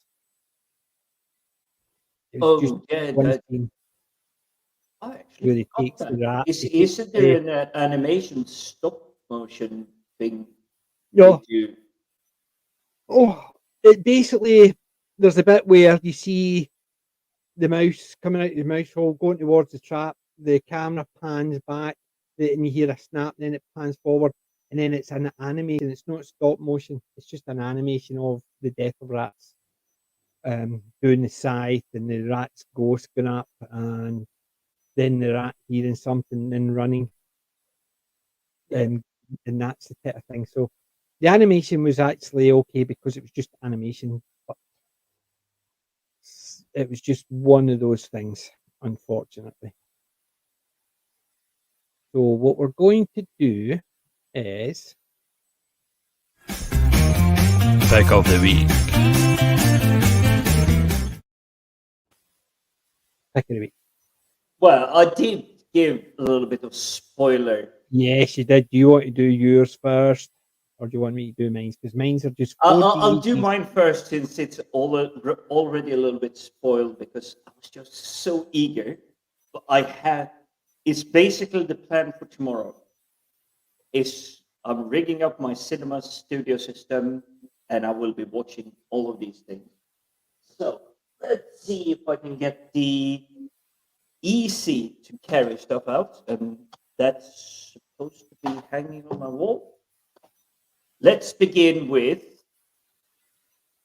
not the best of them, but still really interesting. Very orangey, shiny cover. Western. It's the TV show. It's not the film. Dune. I don't think I've seen the TV show, believe it or not. Neither I'm have assuming- I, but this was mint condition. So I was just going, I have to have it. Yeah. It is, there's literally, I cannot see a dent anywhere. Yeah. And for being a charity shop pickup, I was so surprised. 20p for the entire box, 3 seasons. You don't get better entertainment than that. That's true. Very good. That's a top pick, that one. So before I Not get that into top the pick. heavy box lifting, Uh-huh. because you guys had decided that, hey, a certain individual with a titular. Thing is, because it's a silver case, most fans know what that is. Or Are who it you is. sure? They know who Because, it is because, it's because silver. this, when I read the back lettering here, it No, but I'm says, saying they know who it is, but they don't know what one it is. But just because it's Ah. silver casing, that's all I'm saying. but this was apparently out of circulation for 25 years before it got back. But I have a DVD, high HD, all fancy stuff. So it's looking gorgeous on a big screen, but it is. The Tomb of the Cybermen. Patrick Troughton. Indeed, it is. Yeah. But yeah, I had to pick it up. And again, 20p. Didn't Yep. cost me anything really. That's the thing. Yeah, basically, charity shops. Some charity shops you get really good deals. And the next one I did tease on Twitter. I'm going to try and Yeah. open it without revealing anything. So this is what I was showing on Twitter. And I know our absolutely lovely chat immediately identified what this is. Yep. Right. So I will close the box. The Hammer Collection. See, super duper. There you go. Colin says hammer time. So Yeah, yep. he was already ahead of you. 21 discs, and it again for a pickup is absolutely amazing, and the discs are just gorgeous. Superb. Colin was saying the script doctors did an adaptation of Tomb of the Cybermen. Yeah. But that's what you want. Good quality. So where was it you got that? It wasn't a charity shop, was it eBay? No, this was in the what? Pardon the language for the channel, but we do have something called Computer Exchange here in UK. Yeah. It's spelled CEX, but all of us are calling it the sex shop. Yep. We But stuff in the it was section. only £6 for Perfect. 21 discs for the entire collection in a pristine box. Ideal. Perfect. Perfect box as well. Yep. So you've definitely, I think, won it because the stuff I've got nowhere near as good as that. I got five. One of them was a historical one, and the 5 of them cost me £1, so 20 pence each. One of them was a historical one about Pompeii, and I'll show these other 3 or 4. Right, so picked up that one. Steve Coogan is Ooh, Alan Partridge presents the cream of British comedy. So it's just basically a mix. Steve Coogan, Ricky Gervais, Rob Brydon, Rich Hall, Simon Pegg, Noel Fielding, David Williams, and Matt Lucas. Some of them I'm not. no, that's a good collection of It comedians. is a good collection, but it's so I'm looking forward to seeing that. The other one I got picked up was Billy Connolly, An Audience With. Oh, So I've got all the rest of Billy's. I've seen this one, so I thought I'd pick it up. But they were 20 pence each. However, my 2 main ones are the classic Western collection. oh, Magnificent Seven. Now you're really talking. Yep. Yul Brynner, Mhm. Eli Walsh, Steve McQueen, Charles Bronson, Robert Vaughan, Brad Dexter, and James Coburn. They didn't call it the Superb. Magnificent Seven without reason. It may have been the title of the movie, but the actors within it are magnificent. Magnificent. And the other one was, we have reviewed this, but this is the follow-up. I had a chance to get the next 3 follow-ups, and I decided, no, 3 and 4 are rubbish. So I picked up 2. Home Alone. Home Alone 2. Oh, but you do know Yeah. that you're Lost gonna in New get York. banned off YouTube now because it has Orange Man bad. I don't care. This is the second one that I liked. I liked the first one, and the second one was a good follow-up. 3 and 4 were rubbish, and the new reboot is absolute junk. However, that But the I'm going to be thing watching is, they next week. weren't trying to force anything when they made Home Alone 2. Yeah. They were actually trying to play with the material they had, not just go, oh, hey, I've seen there's this guy wearing a blue and red pajamas and he can shoot spider webs out of his hand. Let's make something of that without understanding the backstories Yeah. of all the things that belongs to it. Yeah. This is what they did well in Home Alone 2. It's okay, the kid is defeating burglars. This just so happened to be the chance encounter because they obviously got arrested, they had to deal with jail, blah, I blah, think blah. it was a But good they follow-up. meet him later on in New York, and now it suddenly has to recover I think it was again. a good follow-up. It was a good premise for a follow-up because they couldn't do the same again. It was a similar thing. They just got lost in New York because the same idea. They were trying to make sure it all didn't happen again, and they did, and even made jokes about it. Oh, so this happened last year when she was reporting it. You get a habit of doing this. So obviously nowadays it would be a case of, oh well, we'll phone social services. You've done this before. Isn't that convenient? So what I think is Home Alone 2 is as good as the first one because the good premise. So it is. But it is one of those films. The second one does an homage to the first one, but it does the best it can to make itself stand out. And we have plenty of films that have done that before. Alien versus Aliens. It's not Well, it wasn't Aliens versus 2, Alien. It was just it's called Aliens. It was just called Aliens. Exactly, Aliens plural. But you do have Terminator and Terminator 2 Judgment Day. Both are fantastic films. Second one, Judgment Day, that is gorgeous.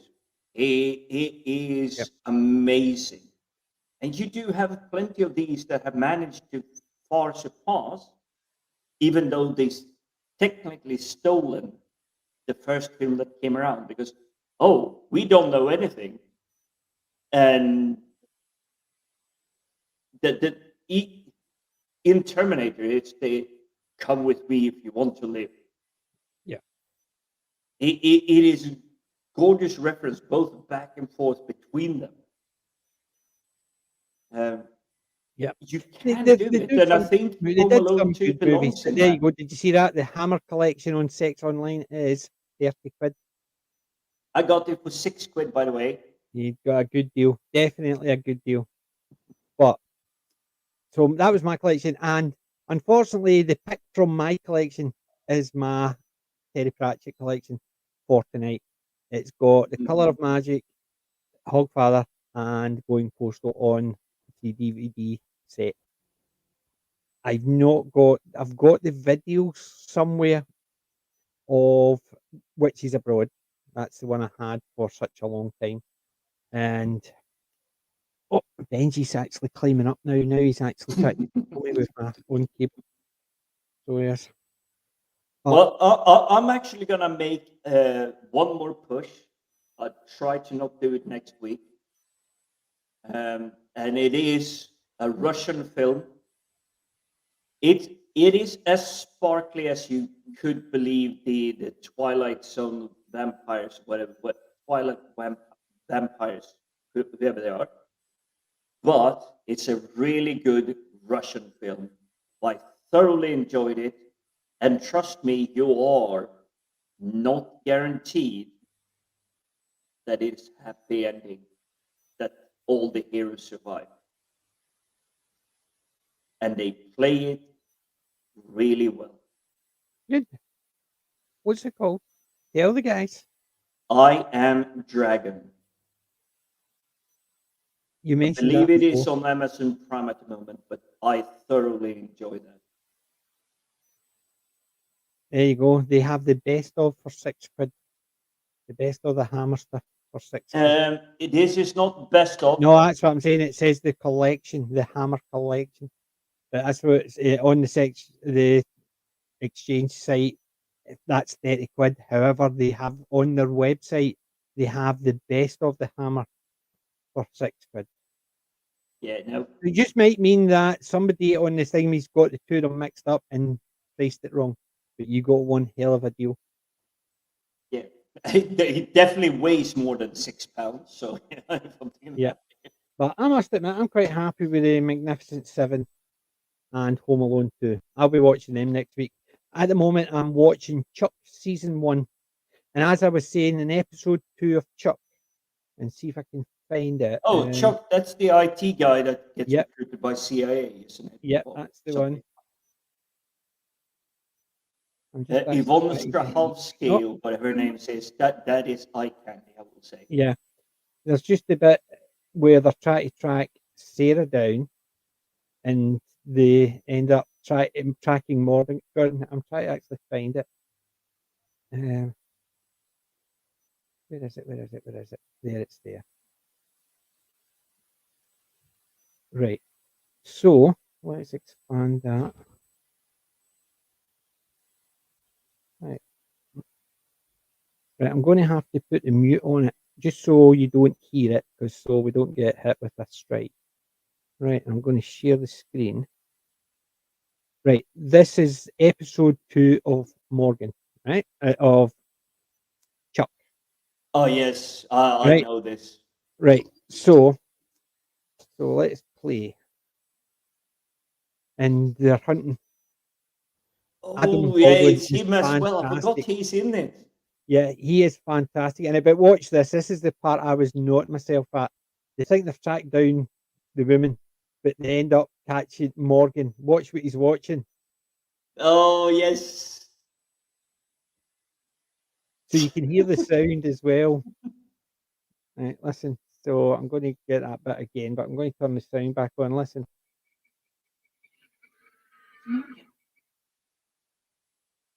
So that's when I was watching it, I was going, yeah, I knew I loved this for a reason. But I love cheeky stuff like that, and they weren't taking themselves like the current year nonsense. Oh, it Yeah. has to be X, Y, Z. No, it is like literally the guy is thrown into deep end. Yep. And they're actually trying to bring the story to get him back out from it. As I recall, the entire first season, he has not a Scooby what is going on. Exactly. Basically, he's just an asset, as it were. Yes. So, but And must the admit, fact is, I he's enjoyed it. living in this lovely little courtyard area. Yeah. And he's with his mom or something, whatever it is. But Yeah. literally, the two spies that are competing against each other, they're literally moving as neighbors. Yeah. But opposite. there you go. Colin says he tried to watch episode 1 of the new season of Expanse. I stopped at season 4. I didn't even try anything in season 5. I stopped halfway through season 4. I stopped I found it boring. by season 3. I mean, And there you go. I love the Earth Ambassador lady, whatever her name I is. stopped watching after season halfway through season 4. I just got bored, and because I got bored, I forgot everything about it. I wouldn't watch it even a second time round just for the first 3 seasons. Because For good sci-fi, I would rewatch the A Man first 2 Called seasons. Jane. That's his, The Man Called. It's from Firefly. Jayne. It's this Firefly. Yep. Yeah. It's a very nice, catchy tune about how he was the hero of Mud. Right. Archer was asking what he was watching. He couldn't make it out. Would this help? Because every time I see the words, Jim gives it that. I'm going to have to say it, Jim.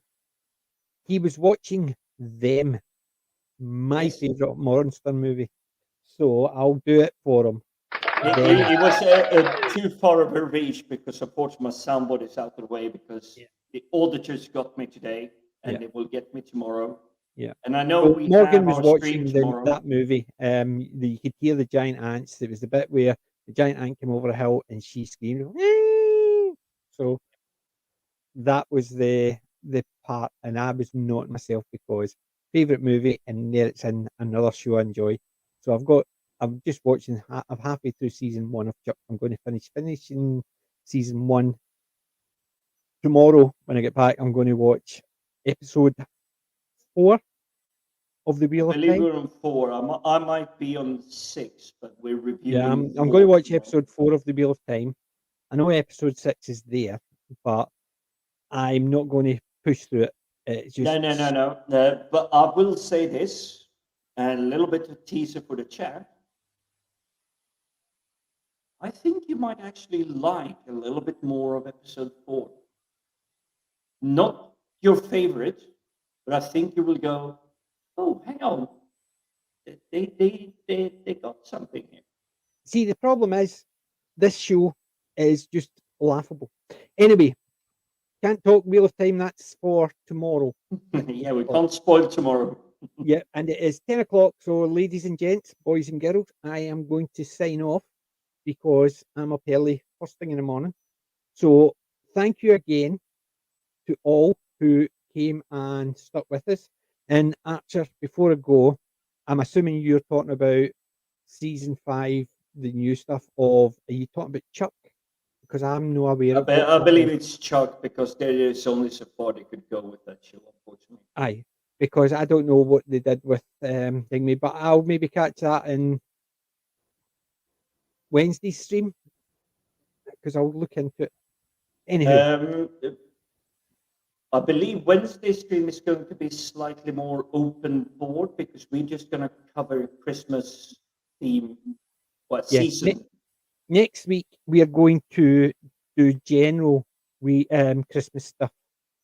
So we're just going to talk about our favourites, that kind of thing.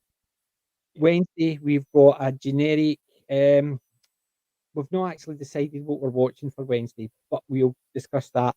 I definitely need to go. I can't even hang around. So from me, remember, ladies and gents, I'm not old, I'm classic. And from Jim and myself, ta-ra, guys. Bye. Bye.